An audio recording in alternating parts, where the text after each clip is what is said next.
Amasan kazanaw salam kan bikinin ani vechan nai ki muto thejivin pathen thangwa no manlang amasa chun forest rights act pa chuni sayobin tuni hin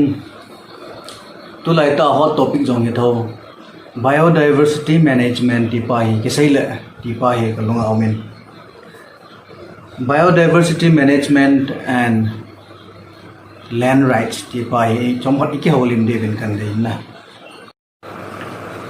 biodiversity ipiham biodiversity tina pa chu lesit chunga cheng mihim sanam kim zulavanam kim genhin nam kim tuya cheng mina mu thelo genhin tampi pala thingle song jo si ichi ho jo si ki bo na total ibola hele chu biodiversity akitin na ichi biodiversity na tu pian pa chui pi ham ti hala chun ichi leisi chunga cheng gen hing thingle song ho jo si hi athi amang jong le kile do sa kina honung chang gi akhanga amang athayom lo hela hitia chu leisi na patin an sim pa chu hichi to banga chu sa jingding ti pa hi biodiversity na tu pa chu hin na mi tampi chu inilungdan mai theo hin ipidinga biodiversity act hi hung ham masanga anom khalo thil khat chu ipidinga hung ham ti pa hi ilungthim wa question anom ding ka ta asan hi chu question thu pi ta khanin kala in na aji chu ichi question chu in do deng wai la chun abana tampi answer in bol the di hin na ichi biodiversity act chu ipidinga ham ti pa chu answer in bol na devin amasa penin balance kiti khanin na beotin na chi balance pai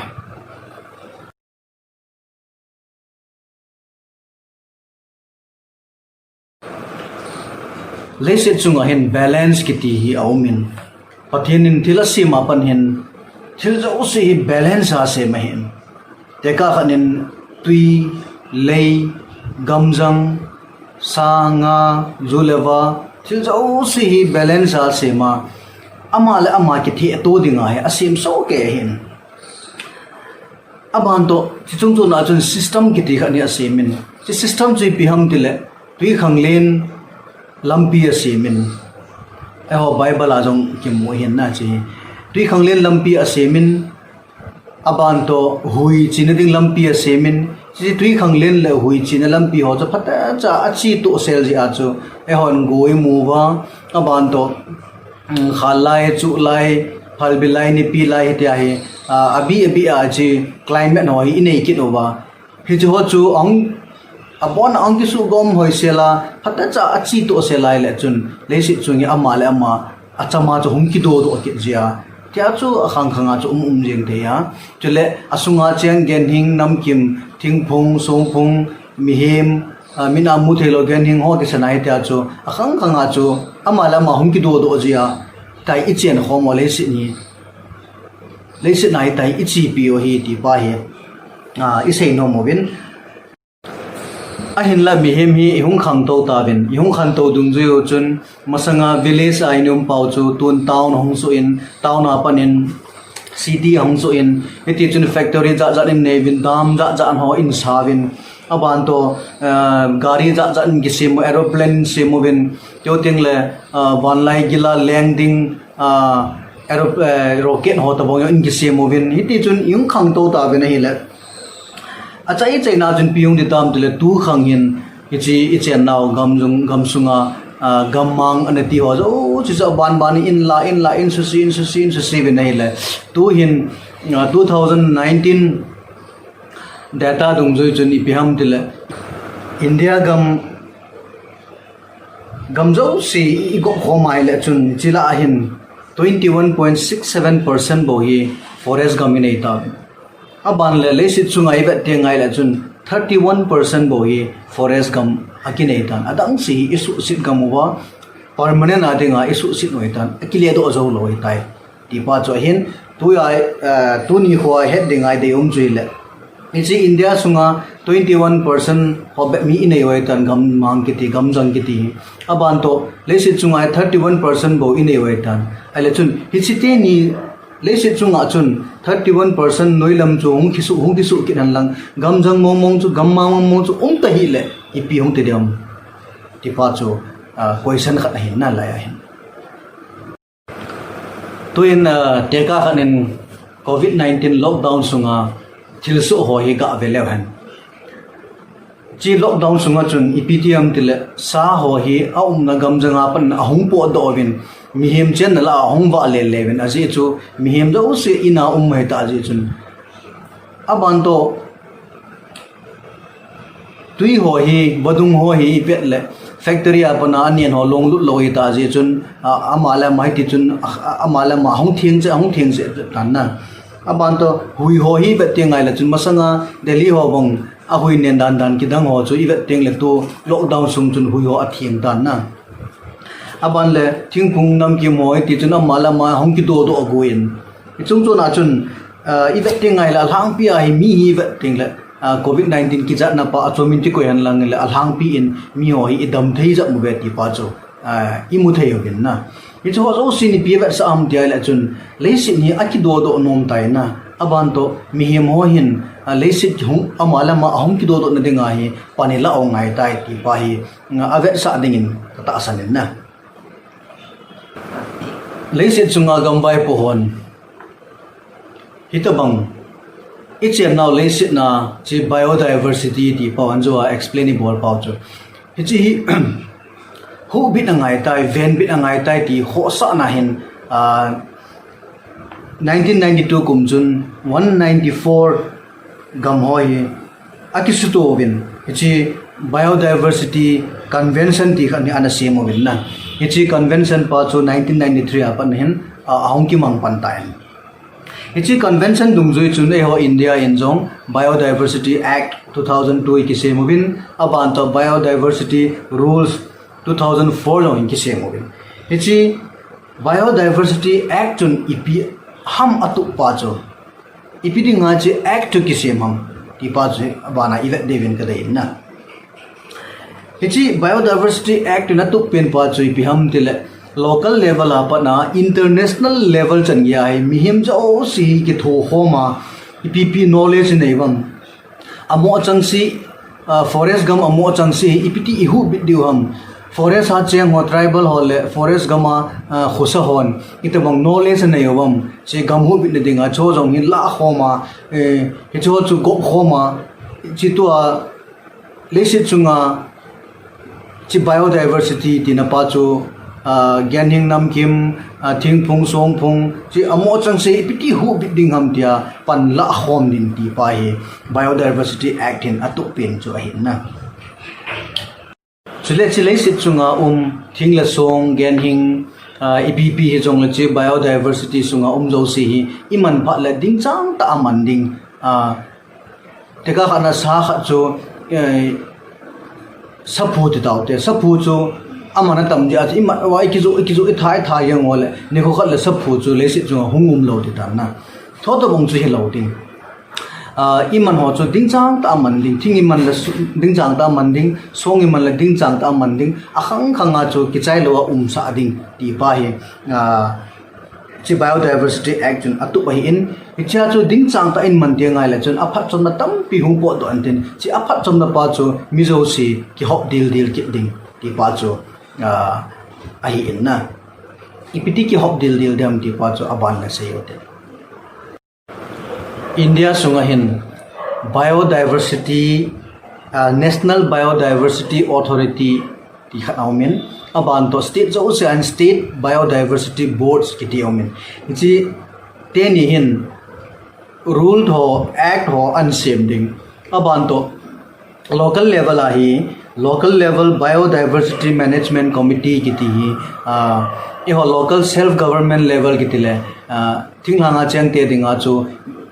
village authority chu ongki patna hin na isi level langa hi hon local ichi biodiversity management committee chu isim diu na ichi achung langa national level state level la rule ong ki semo chu hon hilanga apply bol diu ti pa chu biodiversity act a structure chu ahi in na to in biodiversity management committee chu local level a isim ta ve ICM zo ba la chun ipi bol de ham ti pa cho hin na athupi pe na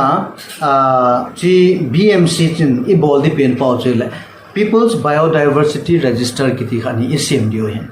PBR kiti na ichi chu ICM dio hin rule 22 achuna ki moyen ichi ICM zo pa le pi ichi register at PP easy lu dio ham ala chi BMC ICM pa chu ho denga ipia pa chom ham na chiong chu in kyo hung kyo lim kit dio hin ichi BMC in PBR the People Biodiversity Register tipa chu in CM chai tiang wala chun chi register sunga chi PP hungum de ham tele igam kayo wa BP sa umam BP nga umam pithing umam itabang song umam alole gamjanga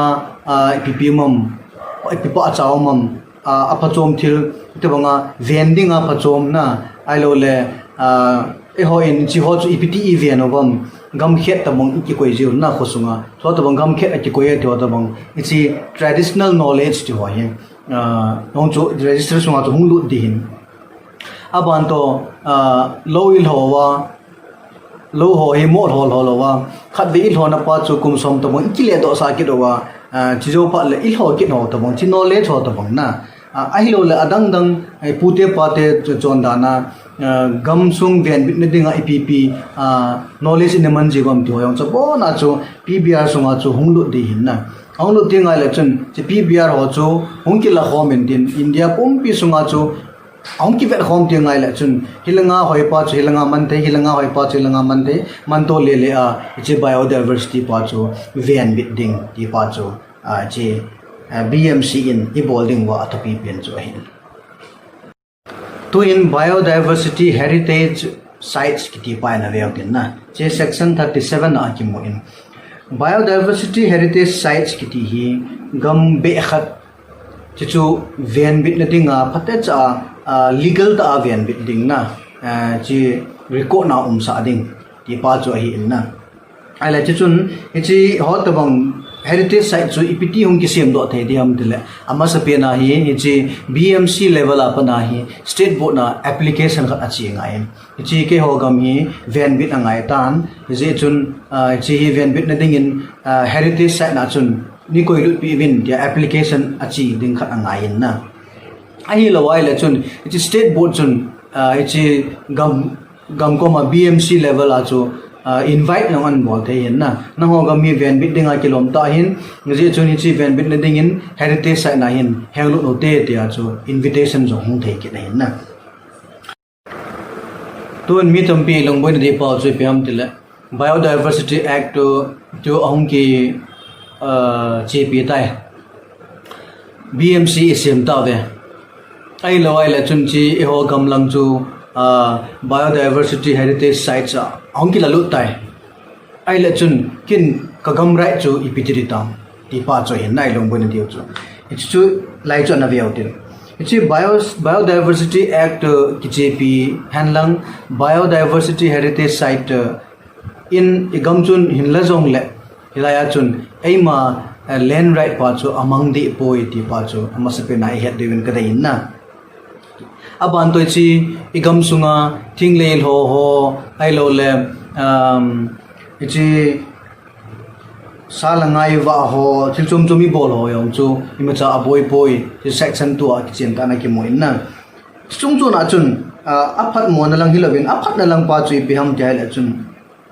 ichi ai ho in gam sung vian bit na dinga IPP knowledge ne vam ti ho yong chu mi hon an het thei ta na chi te ka na chi gam ka ya mi ho chun lowal ho lan kin lovin lowal ho pa chu gam sung sumang lovin gam sung tin aviang bit ave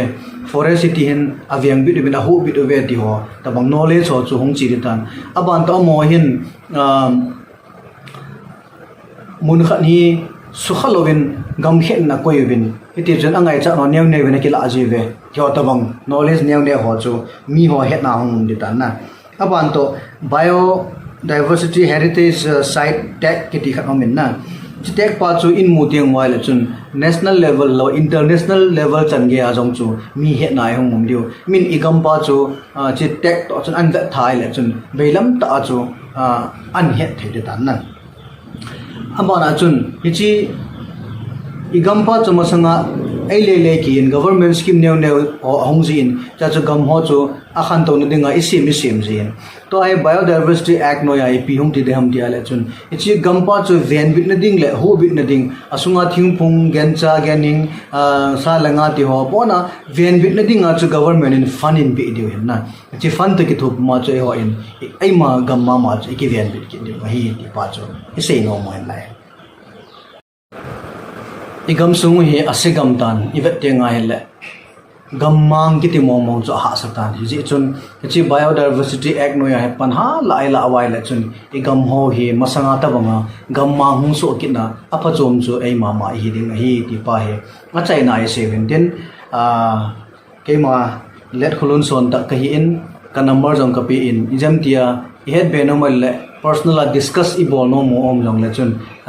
lang langa be to le le tin discuss bol jing o te ti pa chu kan se no min tin tu ni topic nga chu hi chan chun chai o tin patin nim phas ai le chun aban le hin e ho forest a cheng te hi ven hi je chun e ho in